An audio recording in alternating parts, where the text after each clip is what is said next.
Welcome to our Senior Flick segment of Marvel Tales. We have a very special guest today here with us, and we're going to be hearing about his immigration journey. This person has been a superhero through this whole pandemic, and I feel so privileged to have him here with us and have the opportunity to hear his story. So welcome, David. Please tell us a little bit about yourself to the audience. Okay, well, thanks, Tahseen. Well, it's a real privilege for me to be here this morning, doing all this good new stuff here. At my old age, you know, it's to find something new to do is quite is an experience. So this is good. So here we are at Shepherd Village, thoroughly enjoying it, I must say. So tell us a little bit about yourself. What do you do, who you are, just so the audience will get to know you a little bit like we do. Yes, okay. So I was born in England. Some people tell me I still have a bit of an English accent, but I'm not. So I was born in England. I was born in a very small village. So I have two sisters and a brother, and I was brought up in a pretty average Christian family. Good parents, good upbringing, very, very privileged. In our little village, which had a population of sort of 200 or 300 people, our family, we were big fish in a very small pond. And it really wasn't until I went away from home that I realized really the environment that I'd grown up in. But it was good. So David, I understand that it was about 6 decades ago or so that you decided to move from England to Canada. Why Canada? Okay, well, it's an interesting story. So, you know, I grew up just outside Cambridge, the university town in England. That's where I worked for a while. I served my apprenticeship there. I went to high school there, and so that's where my life in England sort of evolved. What I observed as I was growing up, just to back up a little bit, so at the time, a person started high school. If you were fortunate enough to go to high school, you started high school at 11 years of age, finished high school at 16, which I did, and then I started my apprenticeship. They called me an instrument maker, so I did mechanical things. So as I was working there, of course, there were, you know, different, it was not a big company, but it was quite a number of people there.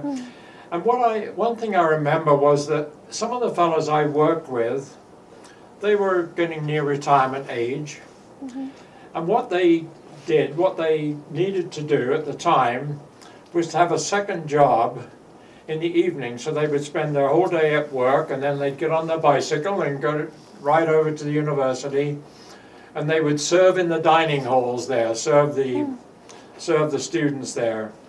I thought that was a bit difficult, you know, but these fellows felt that's what they needed to do. So that was one of the recollections I have. Another recollection I have, and believe it or not, I'm leading up to why I talked about emigrating, Tahseen, so you'll bear with me. Yeah. So one of the other recollections I have is on occasion my dad would take me to London, Ontario, which was 100 kilometers away, London, England, which was 100 kilometers away. And on the train into London, we would pass mile after mile of dingy row houses, grey. There wasn't a tree in sight, there wasn't a blade of grass in sight, and it was just a horrible looking place. Then we'd get off the train at Liverpool Street Station, go across on this underground to Trafalgar Square, and it seemed to me every other car that was going around Trafalgar Square was a Rolls Royce. I thought, well, how is this like? So on the one hand, you've got my workmates having to do a second job to make a living. Here you've got these people living in these awful conditions, while just a few minutes away there were people, it seems though, with countless money, with, you know.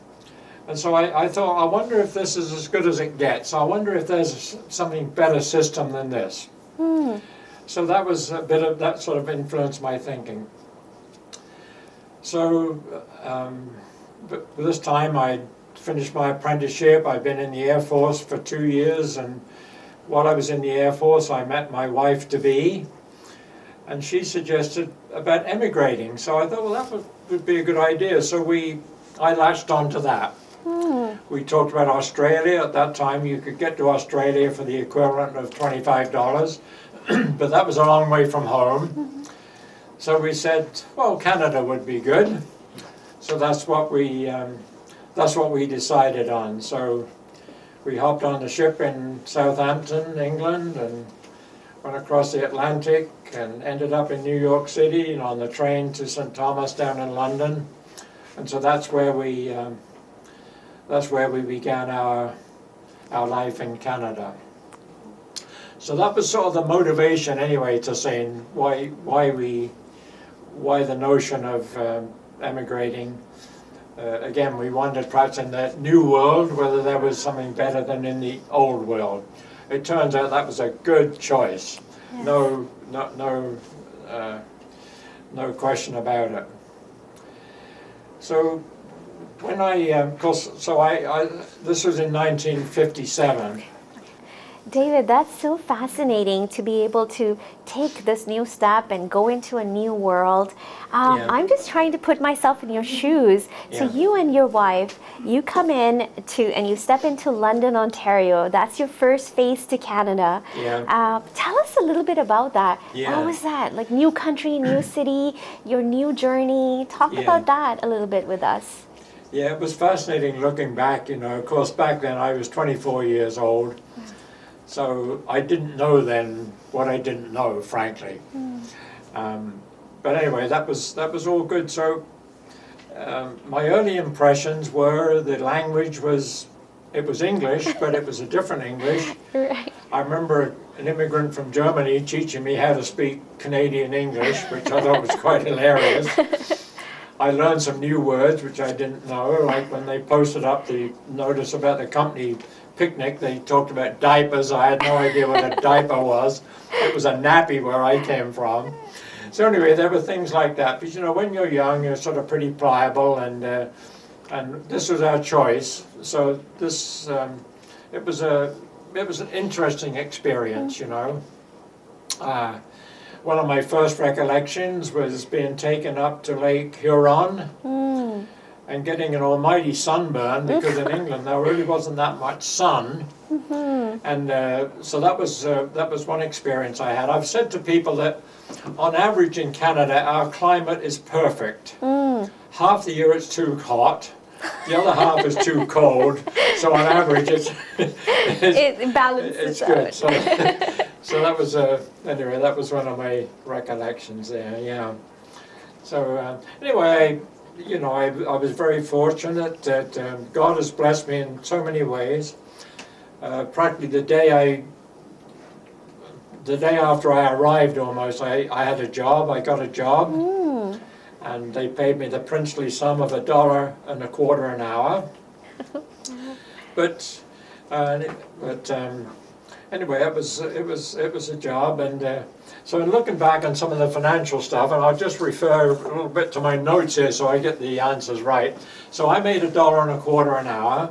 Wow. I rented an apartment for $80 a month. Gasoline, when there was a gas war on, was 6 cents a liter. Wow. I bought my first car. It was an old Chevy. I bought it for $75, and it sort of worked, and it was. So that was good. And then, so I worked for $1.25 an hour. Then I saw an ad in the paper. A new plant was opening where they were paying $1.60 an hour. So I borrowed my landlady's bicycle and I rode across town to Westinghouse and got a job there. Oh. And so that was how that was. And then after a couple of years there, I got a job at IBM. I applied for a job at IBM, so I started at IBM in 1959. There weren't computers around then. In London there were 2 computers, one at London Life and another one at some other company. So the machines that I cut my teeth on at IBM were largely mechanical machines, and so I worked in in the service department there at IBM for a dozen years. During that time I needed a car to get around town, so I bought a little Austin Mini for $1,750. That was a brand new Mini I had. So IBM paid me $250 a month. My comrades in doing the same work in Toronto at the time got $300 a month, because that was cost of living, I guess, in Toronto was that much higher. Help us to understand, what would it be equivalent to today? That's a good question, Tahseen, because those numbers, they don't really mean much by today's standards, but just as sort of a benchmark, after a few more years I bought a house in London. I paid $9,000 for that, so that was like 3 years' salary. So to give you a sense of where we, you know, of the value of stuff, and at that time, I mean, Canada's changed. The economic situation has changed. So, like, on the salary I was making, I mean, IBM, it was a steady job, but it wasn't a super high-paying job. But I was able to buy a house. I was able to support a wife. We had 5 children within 7 years. So I supported my wife, children, bought a house, ran a car, all of those on... You were a busy man. I feel tired even thinking about it, Tahseen, frankly. But, you know, so things have changed, and but it's been good. I've seldom ever regretted coming to Canada, except a couple of weeks ago when we had 20 inches of snow. That was a bit difficult, but... Did we ever have anyway, so much snow? That was that. So then I moved from London, Ontario to Markham in about 1970. So I bought a house in Markham, for which I paid $30,000. That same house was just listed a few weeks ago for $1,200,000. But you know, Tahseen, it's incredible the way that God has taken care of me. Aww. When we were moving to Markham, the real estate office said, well, there's a little house on a big lot, you wouldn't want that. I said, whoa, hold on. I knew I could expand the house because I had done that in London. And the land I knew would be valuable. So we bought this house. I built an extension onto that for my expanding family. Sold half of that property for what I paid for the house some years later. So that helped to pay for some of the bills. And it's just been a remarkable journey. So I worked at IBM down in Don Mills. That's why I moved to Markham and then Toronto. So I moved. So I lived at Don Mills. I worked at Don Mills in Eglinton for the next umpteen years, and so that's been a bit of my story. But you know, England as a country is quite different from Canada, size-wise, for example. Yes. As you well know, I'm sure, Tahseen. You're going to test me on geography now. From the southern tip of England to the northern tip of Scotland, it's 1,000 kilometres. Some years ago, my daughter invited me to take the train trip with her from Toronto to Vancouver. So we were on the train, I think, for 2 days before we got outside Ontario. Now that's a trip everyone should make. Yes. I've said if I had the authority, I would treat every school child to that trip on the train from here to Vancouver, because you see, you know, you go from the big city up to the forests of northern Ontario, and you go across the prairies and all those beautiful little towns along the way, and then of course the Rockies. I mean, the first time I saw the Rocky Mountains, I mean, my breath was taken away, literally. It's just amazing, you know, to see the Rocky Mountains. Yeah. So anyway, that was an amazing trip to see the expanse of this country, you know. the potential of this country. I mean, the resources and so on. It's just incredible. What I did one time, just not many years ago, well, maybe 8 or 10 years ago, I said to my wife, I said, I think I'd like to take a trip up north. So she gave me permission. And so on my own, I drove from here up to Timmins. I was interested to see Timmins because I'd heard about Timmins and the gold mines and Shania Twain and things like that, all this interesting stuff. I got to Timmins and they told me there's no motel rooms there, you'll have to go a bit further north. So I drove up to Cochrane, which is another interesting little town, and on the way back I visited these little towns, these little mining towns up there. Quite remarkable, you know, to see the remnants like of the gold mines and the uranium mines in Kirkland Lake and places like that. And so that was one side of the story. The other side of the story, of course, in those old mining towns, is you see a plaque in the village square telling all the miners that were killed this year and last year and the year before. I mean, it was brutal, really, but that was how Canada was developing over the past couple of hundred years. Quite remarkable. You know, I have such an affection for Canada that I really didn't have for England. It's partly because of my age, I think, and it's partly because of circumstances. But like Canada is a remarkable country. We're so fortunate, you know, to live here. I mean, we have stability here, and despite all the normal things that go on, the truckers' protests, for example, right now, and the lockdown with COVID and all of those things, but we are so blessed to live in a country like this. Now, having said that, of course, perhaps another side of that is the fact that, for example, the indigenous communities up north, they don't have running water, they don't have drinkable water. I mean, it's just unconscionable that here we are in a country of this wealth and those people don't have water to drink. Say, how can this be? And then, of course, we hear about the residential schools. I mean, it just breaks your heart to think how misguided back then, 100 to 2 years ago, people were thinking they were going to take the indigenous children and transform them into something. It's just, but that's the fallen world we live in, you know. And but of course, another thing I like about Canada is the history of Canada. I mean, when I was going to school in England, they'd go back 100 years, and then 200 years, and then 500 years, and then 1,000 years, and you'd say, I got lost. In Canada, you can go back a couple of hundred years and get a pretty good handle on it, you know. Right. I mean, the little village I lived in England, which was named Swaffham Bulbeck, there's reference to that in the Doomsday Book.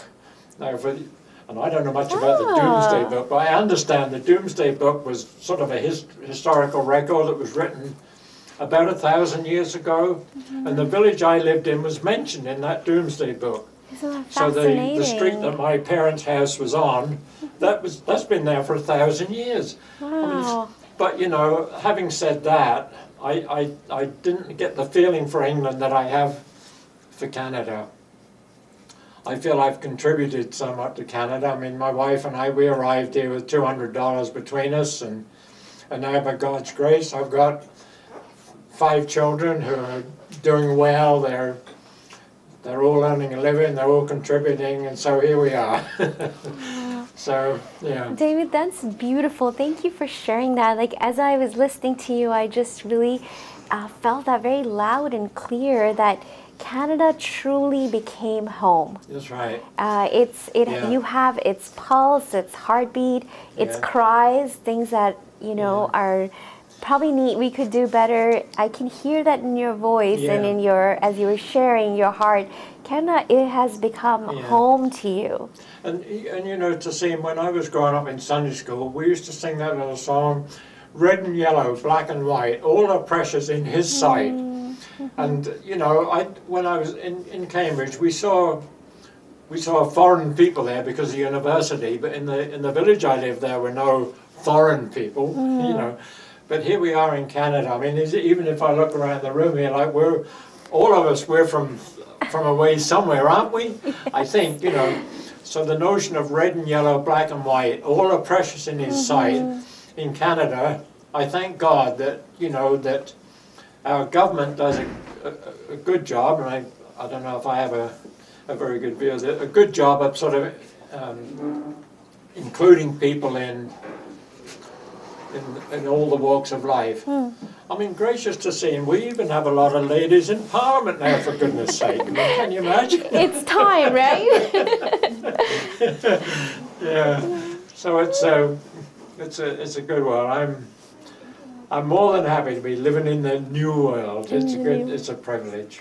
Something that you said really, I thought it was very fascinating when you were talking about how England, the history is so far behind, like you said. Yeah. And here in Canada, we're still in the early years of making history, even though it goes back at some time. But we are creating history for the next generations to come. So David, your story is so fascinating. I would love to maybe have more episodes with you and talk and touch on those topics.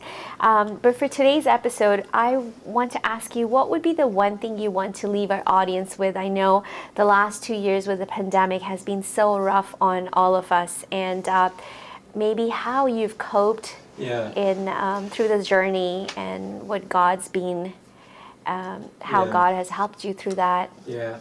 It's been difficult times for sure, but a song that I've loved, and I don't use the word love lightly, is the song "All the Way My Saviour Leads Me. What have I to ask beside?